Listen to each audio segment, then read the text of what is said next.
మన సొంత ఇల్లు ఒక పెద్ద సేఫ్ ప్లేస్ అనుకుంటాం కదా. కానీ ఆ నమ్మకం ఆధునిక టెక్నాలజీతో ఢీకుంటే ఏమవుతుంది? ఖచ్చితంగా ఆలోచించాల్సిన విషయమే ఇది. ఒక విడాకుల కేసులో ఏంటంటే భాగస్వామికి తెలియకుండా రహస్యంగా రికార్డ్ చేసిన మాటలను కోర్టులో సాక్ష్యంగా వాడచ్చా? ఇది రైట్ టు ప్రైవసీని ఉల్లంఘించడమేనా? ఈరోజు ఈ డీప్ డైవ్లో మన ముందు సుప్రీంకోర్టు తీర్పుల కాపీలు, అలాగే కొన్ని ప్రముఖ లా జర్నల్స్ కూడా ఉన్నాయి కదా. అవును, వీటితో పాటు 2025 నాటి సంచలన కేస్ విభోర్ గార్గ్ వర్సెస్ నేహా తాలూకు పూర్తి డాక్యుమెంట్లు కూడా పెట్టుకుని ఈ ప్రైవసీ వర్సెస్ నిజం అనే అంశాన్ని మనం లోతుగా విశ్లేషిద్దాం. నిజంగా ఈ కేస్ స్టడీ చదువుతుంటే ఒక థ్రిల్లర్ సినిమాలాగా అనిపిస్తోంది నాకు. ఇందులో ఒక భర్త తన భార్యకి ఏమాత్రం తెలియకుండా సంవత్సరాల తరబడి ఆమె మాటలను రహస్యంగా రికార్డ్ చేశాడు. బాబోయ్, సంవత్సరాల తరబడా? అవును. ఆ తర్వాత విడాకుల కోసం ఫ్యామిలీ కోర్టులో ఆ ఆడియోలను ఏకంగా సాక్ష్యంగా ప్రవేశపెట్టాడు. అంటే ఇది మన స్వంత పడక గదిలో సంవత్సరాల క్రితం ఎవరైనా రహస్యంగా కెమెరా పెట్టి రికార్డ్ చేసి అకస్మాత్తుగా ఇన్ని ఏళ్ల తర్వాత కోర్టులో బయటపెట్టడం లాంటిది కదా.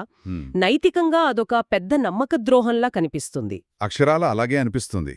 పంజాబ్ మరియు హర్యానా హైకోర్టు కూడా సరిగ్గా ఇదే అభిప్రాయాన్ని వ్యక్తం చేసింది. అవునా? అంటే ఆ ఆధారాలను కొట్టిపారేసిందా? అవును.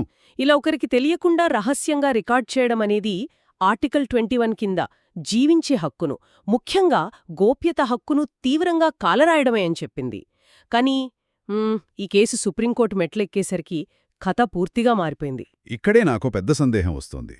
అసలు భార్యాభర్తల మధ్య జరిగే సంభాషణలకు చట్టపరంగా ఒక కవచం ఉంటుంది గదా, స్పౌజల్ ప్రివిలేజ్ అంటారు దాన్ని. కరెక్ట్, మీరు చాలా మంచి పాయింట్ పట్టుకున్నారు. ఇండియన్ ఎవిడెన్స్ యాక్ట్ అంటే సాక్ష్యాధారాల చట్టంలోని సెక్షన్ 122 చెప్పేది అదే కదా. ఆ 4 గోడల మధ్య జరిగిన మాటలను కోర్టులో సాక్ష్యంగా చెప్పాలని ఎవరినీ బలవంతం చేయలేము. మరి సుప్రీంకోర్టు ఈ రక్షణను ఎలా పక్కనబెట్టింది?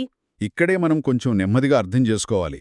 వివాహ బంధంలో ఉండే నమ్మకాన్ని కాపాడ్డానికే సెక్షన్ 122 ఉంది. కానీ సుప్రీంకోర్టు ఆ చట్టంలో ఏళ్లుగా ఉన్న ఒక కీలకమైన మినహాయింపును గుర్తుచేసింది. మినహాయింపుందా? ఏంటది?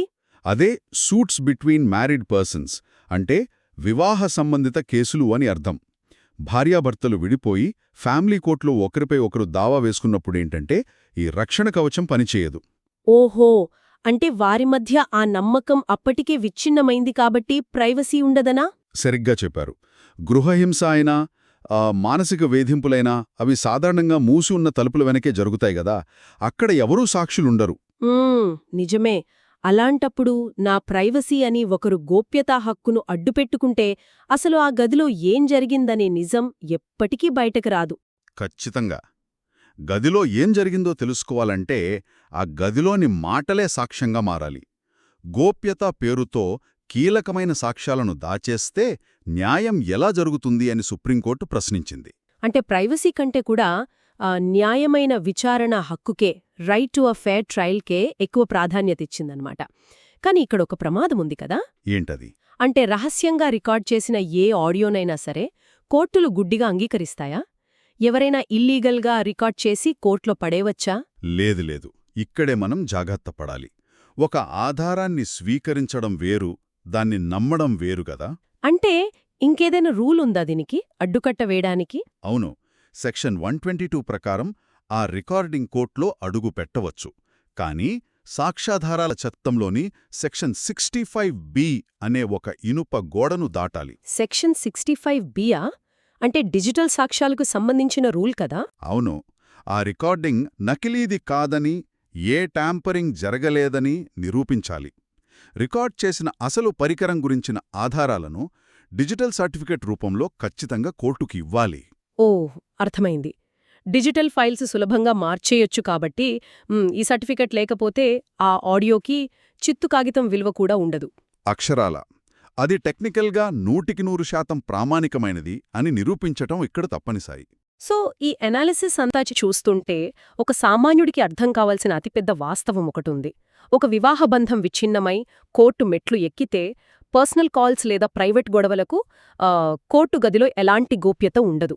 అలాగే న్యాయవాదులకు కూడా అది చాలా ముఖ్యం. విడాకుల కేసుల్లో సెక్షన్ 122 కింద మినహాయింపు ఖచ్చితంగా పనిచేస్తుంది, కానీ సెక్షన్ 65B ద్వారా టెక్నికల్ నిర్ధారణ అనేది ఏమాత్రం రాజీ పడలేని విషయం. హ్మ్.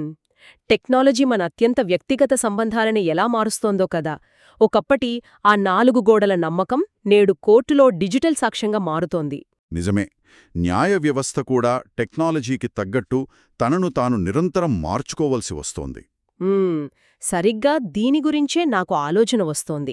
ఇవాళ రహస్య ఫోన్ రికార్డింగ్లు సాక్ష్యాలు అవుతున్నాయి. సరే, రేపు భవిష్యత్తులో ఆర్టిఫిషియల్ ఇంటెలిజెన్స్ లేదా ఏఐ ఉపయోగించి అచ్చం ఒకరి గొంతులాగే ఉండే డీప్ ఫేక్ వాయిస్లను సృష్టించి కోర్టులో ప్రవేశపెడితే పరిస్థితేంటి? బాబోయ్, అది వింటుంటేనే చాలా పెద్ద సవాలులాగా అనిపిస్తోంది. అదే కదా.